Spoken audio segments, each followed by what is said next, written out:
What's your failed dating story that turned out being a gigantic bullet dodged? Dated a guy in high school for about 6 months. He broke up with me for another girl. They didn't last long and I ended up moving a state away. He would come visit. I decided I wasn't going to keep a long-distance relationship at 15, he was like 18, and I cut it off. A few years later I got a call that he had run away to another state with his then 16-year-old girlfriend. He would have been around 24 at that time, shot her and then shot himself when they got to their destination. Literally dodged that bullet. Was incredibly close to a gorgeous girl in my friend group. We'd dance at raves together, make out drunk, and talk on the phone for hours most nights.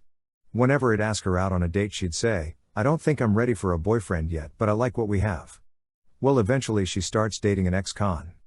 They start doing meth together. She runs a few $1,000s on her dad's credit card and gets kicked out of her house. She moves in with her now boyfriend and a friend. Then one day her boyfriend trashes the place in a meth rage, so they get kicked to the streets.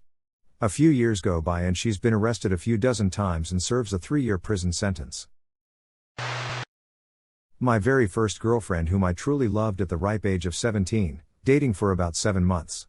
We had plans to move interstate together. She moved first to secure the accommodation. I was to follow a week later once I'd finished working. 2 days in she told me not to bother because she's met someone. I was devastated for a whole year afterwards.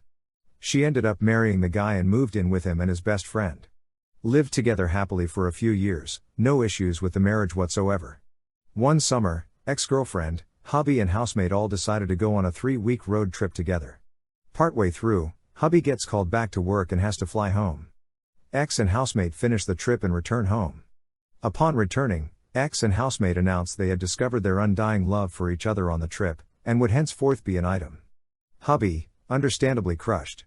Here's the kicker, not only did the 3 of them live together, so hubby had to listen to them effing every night, but hubby and housemate worked together in the same company, in the same cubicle, directly opposite each other. I discovered this when I took a job at that same company, and heard the tale around the office. Ex and housemate have since had a child, and I'm eagerly awaiting the next chapter in the saga. Talked to a girl over text for a while that I was attracted to, but it never really went anywhere. Couple years later see a news article that she was arrested for domestic terrorism for conspiring to plant bombs at her workplace. They found fan art of her favorite serial killer at her home and discovered that she had been sending mail to him in jail through a full-on undercover FBI investigation. Back in high school I met a guy who had the same birthday as my dad and my grandfather. He was also left-handed, just like my dad and grandfather. We clicked instantly and I thought these were all signs we were meant to be. But for some reason every time he asked me out I got an overwhelming weird feeling and said no. Eventually he moved on, and I kicked myself for the longest time for messing things up with my soulmate. Then he dated my friend. He took her somewhere remote and got her high, then assaulted her. Dated a guy in 2012 who I thought was super hot, smart, and successful. He dumped me after 9 months because I wasn't hot enough. Dodged that shallow bullet. Cut to this year and I saw his face with a collection of mugshots as part of the white supremacy group who were arrested before invading a pride celebration in Idaho. It made national news. Plot twist, we are both gay men. Started smoking to be able to hang out with this girl from my drama class, super nice girl, somewhat of a party girl, really fun. Looked her up about a year ago, she's on a watch list for being part of a white supremacy group and has the Iron Eagle tattooed across her chest. I used to work with a girl at a restaurant. Well, I had a crush on her. We made out one time in a field. I figured we'd keep in contact on and off. Kinda never really heard from her in a while. She ended up getting arrested for aggravated child abuse and first-degree murder for a former coworker's kid. I think about this a lot because she had met my child at the time. Fancied her at uni and was rejected nicely. Lost touch. Many years later she calls me and says if I am low on cash I can join her company selling aloe vera products by recruiting people. I dated a guy for a few months, and I really liked him, but something just started to feel off. He was never aggressive or weird, but still there was something that didn't feel right. I ended up breaking up with him over text.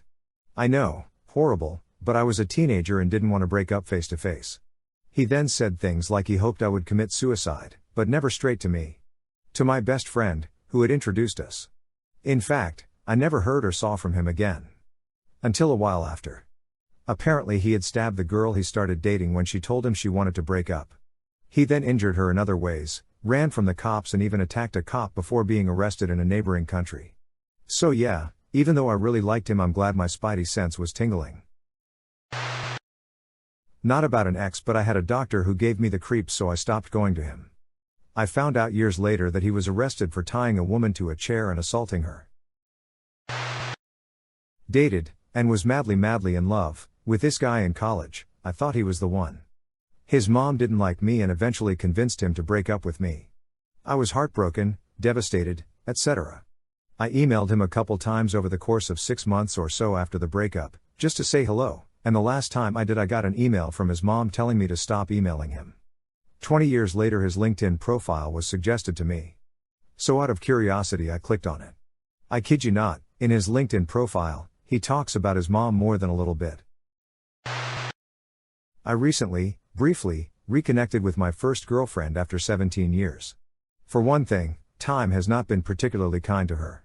But the real bullet was that she ended up becoming a two-faced, manipulative, gaslighting, cheater. She was having an affair on her fiancé/father of her child for 6 months before she finally broke it off with the fiancé. Continued to date the other guy for another 6 months before he dumped her. That was about a year ago, and as of at least a couple months ago she never told the baby daddy. I'm not sure which side of the aisle I stand on as far as telling him after the fact, but still, feels pretty shady to me. Now she's pretty much just wallowing around in self-pity, acting like she's better off alone forever, which, after some of the two-faced stuff I've seen her do, is probably accurate. I feel bad for her ex-fiancé because he's still in love with her and doesn't seem to be handling it very well. Which I can understand, because she's extremely convincing when you don't know what she's saying or doing behind your back. I feel like knowing what she did to him would help him move on, but that's obviously not my business to butt into. Essentially, I had spent a lot of time wondering what might have happened if our circumstances had allowed us to properly continue our relationship. Now I know, and I'm glad they didn't. I really liked this guy. I was a terrible flirt, but we eventually did date. I ignored some red flags pointing at some mental illness and anger problems, but they became much more apparent after we started dating. He really needed some therapy or some form of help for his depression. His anger was really scary in hindsight. He was obsessed with an ex and did a lot of online stalking, complaining about her, and wishing harm or death on her. We dated for 2 weeks before he dumped me for a chance with his ex. That didn't last long and he came running back, but I refused to get back together. He would beg, demand, or bug me nonstop anytime we would run into each other or talk over text or social media. I got sick of it and blocked him. I stupidly unblocked after a few years, thinking he wouldn't bother me anymore. He eventually realized he could message me again and was very quick to pick up where he left off. I blocked him again, this time for good. I'm sure he talks about me the same way he talked about his other ex despite it being years since we last spoke, but I hope he got some help. He had a lot of potential to be abusive as well. I had a massive crush on one of my older brother's friends in high school. All-star field hockey player and an artist. For some reason my bro's friends liked me and I could tag along to picnics and parties. She would hang out with me like a babysitter when I was clearly out of place and we'd draw and sculpt, teach me to play field hockey while everyone was drinking. I was 13 and she was 16. Fast forward 12 years, I'm at the beach with my brother and his friends show up for the weekend, including her. Once again, a lot of drinking and we are the only people keeping it at a low simmer, preferring to go swimming, running on the beach, playing frisbee, handling the grill. One night, we were the last people standing and she put her head on my shoulder and said I made her weekend. We hooked up and she told me she was going to break up with her boyfriend back where she lived. News to me, but I thought, oh my god, the woman that I dreamed about is infatuated with me. Yahtzee. Eventually we moved in together, got married despite my brother, her sister, her mom and her friends privately warning me to watch out, that she's a sneak. Turns out she was a functional alcoholic and hid the actual amount she drank, and she cheated on me multiple times. She was very, very good at lying and living 2 lives at once. I never even suspected anything for 5 years. I should have seen that gigantic bullet coming, everyone else did, instead I took that one straight in the heart. An ex of mine from about 17 years ago lost it one day and drowned her kids in the bathtub, stabbed her husband to death, and then took an entire bottle of pills. Whole family was apparently discovered after a couple days of him not going to work and them asking the police to do a wellness check since they couldn't get a hold of him. Not only dodged a bullet, but dodged getting stabbed to death.